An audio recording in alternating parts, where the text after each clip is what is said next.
ଦେଖନ୍ତୁ ବିଶ୍ୱରେ 199 କଣ୍ଟ୍ରିରେ ଭାରତବର୍ଷ ହେଉଛି ଆକ୍ସିଡେଣ୍ଟରେ ପ୍ରଥମ। ଭାରତବର୍ଷରେ ଯେତେ ଷ୍ଟେଟ୍ 30ଟା ରାଜ୍ୟ 8ଟି କେନ୍ଦ୍ରଶାସିତ ଅଞ୍ଚଳରେ ଓଡ଼ିଶା ହେଉଛି ଆମର ମିନିମମ୍ 10 ବର୍ଷରେ 47,000 ଲୋକ ପ୍ରାଣ ହରାଇଲେଣି ରୋଡ଼ ଆକ୍ସିଡେଣ୍ଟରେ। ଏଥିପାଇଁ ଓଡ଼ିଶା ସରକାର ବିଭିନ୍ନ ଉପାୟରେ ଆମର ଟ୍ରାନ୍ସପୋର୍ଟ କମିଶନର ଷ୍ଟ୍ରିଙ୍ଗେଣ୍ଟ ଏନଫୋର୍ସମେଣ୍ଟ କରୁଛନ୍ତି। ଜିରୋ ଫେଟାଲିଟି ୱିକ୍ ଏବେ ଦୁଇଥର ହେଲାଣି।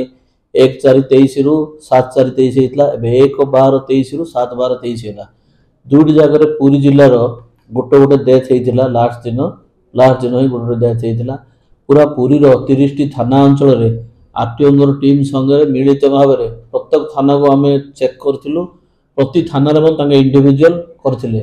ଆରଟିଓ ଏସ୍ପିଙ୍କ ମିଳିତ ଉଦ୍ୟମରେ ଆମର ଗୋଟେ ଆକ୍ସିଡେଣ୍ଟ ହେଇଥିଲା। ଯେହେତୁ ପୁରୀକୁ ଆପଣମାନେ ଜାଣୁଥିବେ ଲକ୍ଷ ଲକ୍ଷ ଗାଡ଼ି ଆସୁଛି, ବିଭିନ୍ନ ପ୍ରକାର ଗାଡ଼ି, ତା ଭିତରେ ମଧ୍ୟ ଆମର ଭଲ କାମ ହେଇଥିଲା, ଯଦ୍ୱାରା କି ଗୋଟେ ଗୋଟେ ଆକ୍ସିଡେଣ୍ଟ ହେଇଥିଲା। ଏଥିପାଇଁ ଆଗାମୀ ଦିନରେ ଆହୁରି ଆକ୍ସିଡେଣ୍ଟକୁ କମେଇବା ପାଇଁ ଆମେ ବିଭିନ୍ନ ପ୍ରକାର ପ୍ରୟୋଗ ଆରମ୍ଭ କରିବୁ।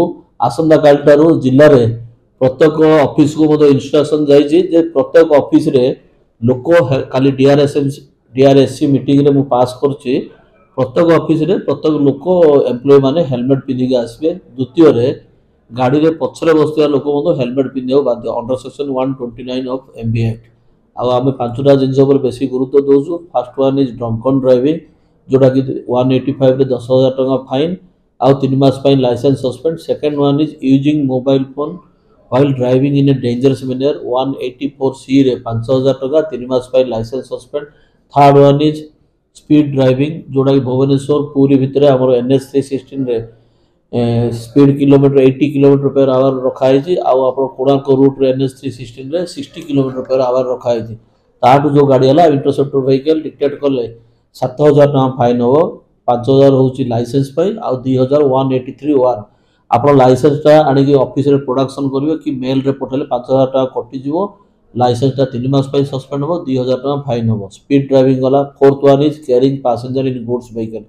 There are two types of vehicle, passenger vehicle, goods। passenger vehicle ରେ ପାସେଞ୍ଜର ଯିବା ପାଇଁ, ଗୁଡ୍ସ ଭେହିକଲ୍ ରେ ମାଲ ଯିବା ପାଇଁ, ପରିବହନ ମାଲ ଯିବା ପାଇଁ। ମାତ୍ର ଆପଣମାନେ ଦେଖିଥିବେ ଗୁଡ୍ସ ଭେହିକଲ୍ ଲୋକ ବସି ଯାଉଛନ୍ତି, ସେଇଟାରେ 192ରେ 5,000 ଆଉ ଆପଣଙ୍କର 3 ମାସ ପାଇଁ license suspend. Last one is not wearing helmet. Helmet ଯେଉଁମାନେ ନ ପିନ୍ଧୁଛନ୍ତି 194Dରେ 1,000 ଟଙ୍କା ଆଉ 3 ମାସ ପାଇଁ ଲାଇସେନ୍ସ ସସ୍ପେଣ୍ଡ।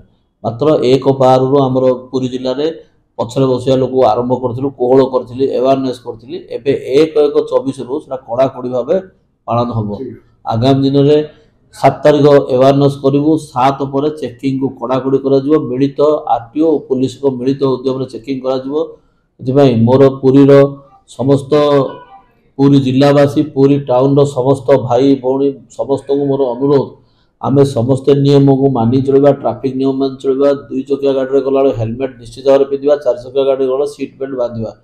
ଏଥିପାଇଁ ମୁଁ ସମସ୍ତଙ୍କୁ ଆହ୍ୱାନ ଦେଉଛି।